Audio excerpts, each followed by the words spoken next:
একটা নির্ধারিত education policy কি আমাদের আছে? আমাদের কিন্তু একটা এডুকেশন পলিসি নাই। ক্ষুদ্রতে ক্ষুধা শিক্ষা কমিশন থেকে শুরু হলো, কিন্তু কোনোটাই কিন্তু বাস্তবায়নের আলো দেখলো না। ভালো বা মন্দ সেটা সেকেন্ডারি। লাস্ট যেটা হয়েছে সেটা হচ্ছে 2010, সেটা অধ্যাপক কবির চৌধুরীর নেতৃত্বে, সেটা আবার শিক্ষা কমিশন ছিল না, সেটা ছিল শিক্ষা কমিটি, এবং সেটা পার্লামেন্টে উঠলো এবং বললো যে 19,000 কোটি টাকা এটা বাস্তবায়ন করতে লাগবে, সুতরাং এটা হেল্ড আপ। এবং শিক্ষা ব্যবস্থাটা আসলে ধ্বংসটা কেমন করে হলো? প্রতি 3 বছর বা 4 বছর পর পর আমার কারিকুলামও চেঞ্জ হচ্ছে, আমার সিস্টেমও চেঞ্জ হচ্ছে। আমাদের দেশের ব্যুরোক্রেটরা, এখানে আলাউদ্দিন তো বললেনই যে আমাদের ব্যুরোক্রেসির উপরে স্বাভাবিকভাবে একটা ডেমোক্রেটিক কান্ট্রিতে কি হওয়া উচিত, যে ব্যুরোক্রেসির উপরে রাজনীতির একটা নিয়ন্ত্রণ থাকা উচিত। Politics will guide the bureaucracy, bureaucracy পলিটিক্সকে গাইড করে না, করতে পারে না। যদি সেটা হয় সেটা হচ্ছে কি উল্টো পথ হয়। তো এখন আমরা তো আসলে উল্টো পথের যাত্রী। আমাদের ব্যুরোক্রেটরা বিভিন্ন দেশে ঘুরতে যায় এবং সেটাতেও প্রচুর পরিমাণ ফান্ড খরচ হয়, এবং তারা দেখে আসে যে ওই দেশে, ধরেন আমি আমার একটা ব্যক্তিগত অভিজ্ঞতা বলি, তখন ঢাকা বিশ্ববিদ্যালয়ের ভাইস চ্যান্সেলর ছিলেন অধ্যাপক এস.এম. ফায়েজ। তো ফায়েজ স্যার আমাদের দেখে বললেন যে আমি তো অক্সফোর্ডে গেলাম, সেখানে দেখলাম যে অনেক সুন্দর সুন্দর চেয়ার বসবার জন্য। তাহলে স্যার আপনি কি করতে চান? আমি মঞ্চ চত্বরে ওইরকম অনেকগুলো চেয়ার বসাই দিতে চাই। তা আমরা বললাম স্যার এটা অক্সফোর্ড না, এটা পাশ্চাত্যের অক্সফোর্ড, এটা প্রাচ্যের অক্সফোর্ড, এখানে আমরা ঘাসেই বসবো, ওইটা করে আমাদের খেলার জায়গাটা নষ্ট করবেন না।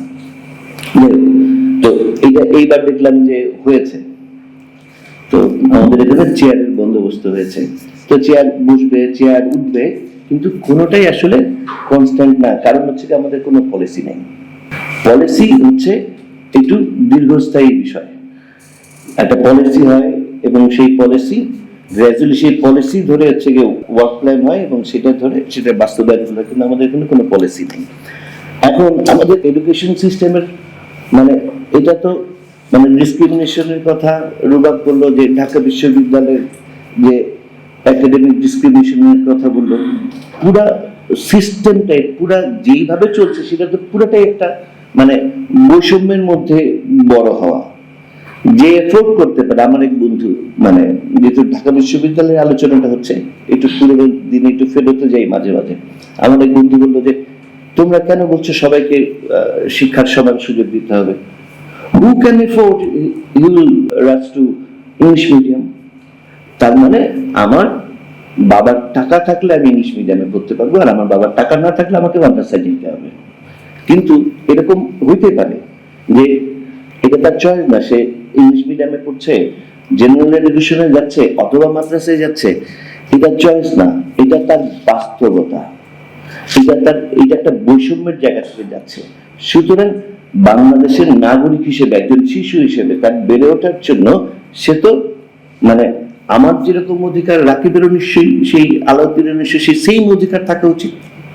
আমি যদি মাদ্রাসা এডুকেশনে যেতে চাই স্বইচ্ছায়, তাহলে আমি যেতে পারবো হয়তো, কিন্তু আবার যদি আমি জেনারেল এডুকেশনে যেতে চাই, তাহলে আমার সেটা সেই অধিকারটুকু আমার থাকা উচিত। কিন্তু এই জায়গায় কিন্তু আমাদের কারো অধিকার বলে কিছু নাই।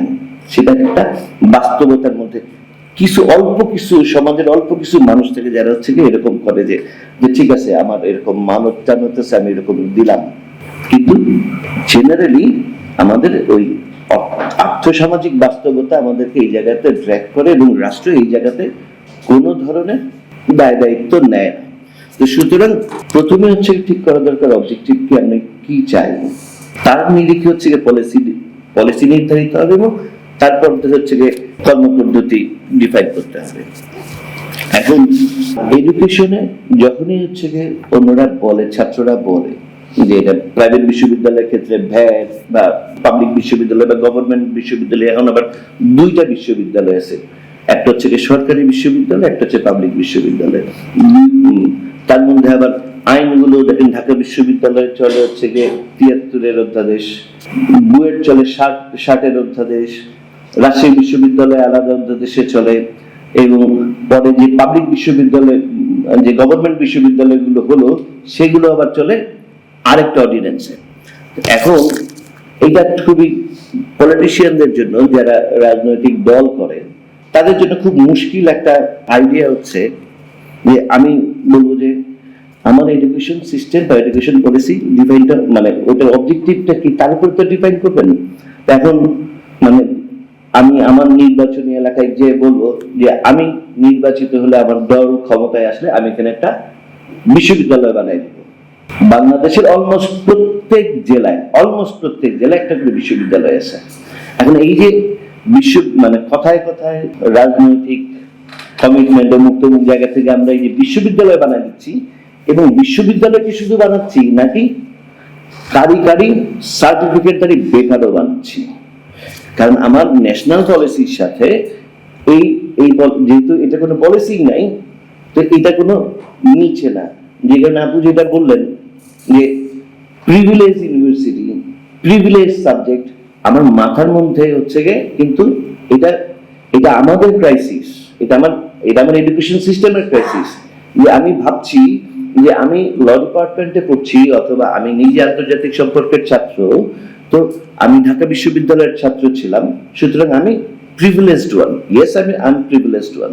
কিন্তু যে আমার যে বন্ধুটা ফার্সিতে পড়লো, যে বন্ধুটা ফিলোসফিতে পড়লো, তার সাথেও কিন্তু আমি কিন্তু আমার ক্যাম্পাসের মধ্যেই এক ধরনের মনস্তাত্ত্বিক দূরত্ব, এক ধরনের বৈষম্য, এই জায়গাগুলো রয়ে গেছে। আমি একটা বৈষম্যহীন সমাজ বানাইতে চাই।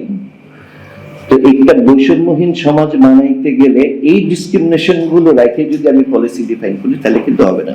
এই সময় আসে 2025 সালের 19শে নভেম্বর এসে একটা বিষয় দাঁড়ালো যে আমরা ডেমোক্রেসি নিয়ে, এখন ধরেন যে বাংলাদেশের ডেমোক্রেসি কন্ডিশনটা কি, আমি দ্রুতই জাম্প করতেছি। ডেমোক্রেসি কন্ডিশনটা কি আমাদের এখানে? এর আগের সরকারের প্রধান বললেন যে কি চাও তোমরা, ডেমোক্রেসি না ডেভেলপমেন্ট? মানে এটা একটা ভয়ঙ্কর রেটরিক্স এখানে বানাই দিল, মুখোমুখি দাঁড় করে দিল। ডেমোক্রেসি আর ডেভেলপমেন্ট কি ভিন্ন কোনো জিনিস? ডেমোক্রেসি আর ডেভেলপমেন্ট কিন্তু আলাদা না, একটা আরেকটার সাথে মিশে থাকে। এখন ডেমোক্রেসি মানে কি শুধু আমরা বুঝি যে 5 বছরে একটা ভোট, যদিও ভোটই হয়নি, মানে 15 বছরের হিস্ট্রিতে যে 16 বছরে যে 3টা ভোট হয়েছে, সেই 3টা ভোট হয়নি, সেটা আরেকটা আলোচনা, সেটা আমরা রাজনৈতিক মাঠে বলি। কিন্তু আসলে ডেমোক্রেসিটা কি? ডেমোক্রেসি মানে কি ভোট? যদি এই ক্রাইসিসটা মিট করি, তাহলে কিন্তু আমার সব ক্রাইসিস মিট হয়ে যায়। যদি এডুকেশনের ওইটা মিট করি, এডুকেশনে আমি সাবসিডি দিই না, এডুকেশনে রাষ্ট্র দেয় ইনভেস্টমেন্ট। মানে আমি এডুকেশনে যা ইনভেস্ট করব তা লম্বা সময় ধরে, এডুকেশন ইনভেস্টমেন্টের রিটার্ন যেই পরিমাণ, যেইভাবে যত লম্বা সময় আসে, এটা অন্য কোনো জায়গায় ইনভেস্টমেন্টে সেটা আসে না। ডেমোক্রেসি হচ্ছে কি, মানে এটা হচ্ছে কি আমার ডে টু ডে লাইফে আমি কি ধরনের ডেমোক্রেসি এনজয় করতেছি, গণতন্ত্র আমি উপভোগ করতেছি বা চর্চা করতেছি, সেইটা দিয়ে হচ্ছে ডেমোক্রেসি ডিফাইন্ড হয়। এবং ডেমোক্রেসি ডিফাইন্ড হলে যে এই মানে ডেমোক্রেসি যদি এনশিওর হয়, চর্চা হয়, তাহলে পলিসিতে অন্যদের, কৃষকের, শ্রমিকের, ছাত্রের, অন্যান্যদের যে অংশগ্রহণ বা পলিসিতে যে অংশগ্রহণ, সেটা অটোমেটিক্যালি নিশ্চিত হয়। মানে সেটার জন্য আমার আসলে আলাদা করে মানে সভা, সেমিনার, সিম্পোজিয়াম করার প্রয়োজন নাই। কারণ আমি যদি ডেমোক্রেটিক যে প্র্যাকটিস, আমি একজন শ্রমিক, একজন কৃষক, একজন ছাত্র, একজন দরিদ্র মানুষ, ব্যবসায়ী, এটা যদি প্রত্যেক দিনের ডেমোক্রেসিটা চর্চা করতে পারে, তাহলে আর ওটার মানে অন্যটার দরকার নেই। আমাদেরকে যেরকম ইলেকশন লাগে, এটা যে কোনো সময়ে গত 54-55 বছর যে কোনো সময়, ধরেন আমাদের ইলেকশন গুলোর আগে বিভিন্ন ধরনের ইলেকশন মনিটরিং কোম্পানি, আমি বলি এজেন্সিস, দোকানগুলো আসে আমাদেরকে ডেমোক্রেসি শেখানোর জন্য, যে তোমরা এরকম করে ডেমোক্রেসি করবা, তোমরা এরকম করে ভোট করবা। মানে এটা আসলে করার সুযোগটা তো আমরা দিচ্ছি, কারণ আমার সোসাইটিতে সেই ডেমোক্রেটিক প্র্যাকটিসটা নাই। হ্যাঁ, এখন হচ্ছে কি 19 সালে একবার ডাকসু হইলো, আর 25 সালে একবার ডাকসু হইলো, এবং আমরা যারা হচ্ছে গিয়ে ওই 90 থেকে 19 পর্যন্ত যারা ছাত্র ছিলাম আমরা তো আমাদের ডেমোক্রেটিক এই মিনিমাম রাইটটুকু আমরা এক্সারসাইজ করতে পারি নাই, এবং যখনই প্রয়োজন হয় তখন এটার টুলস হিসেবে আইনে হাজির করা হয় এক ধরনের মূলার মতো। তো সুতরাং এখানে হচ্ছে কি ডেমোক্রেসি নিশ্চিত করাটা অত্যন্ত জরুরি, তাহলে আসলে পলিসিতে অন্যদের যে পার্টিসিপেশন সেটারে আপনি নিশ্চিত করতে পারেন।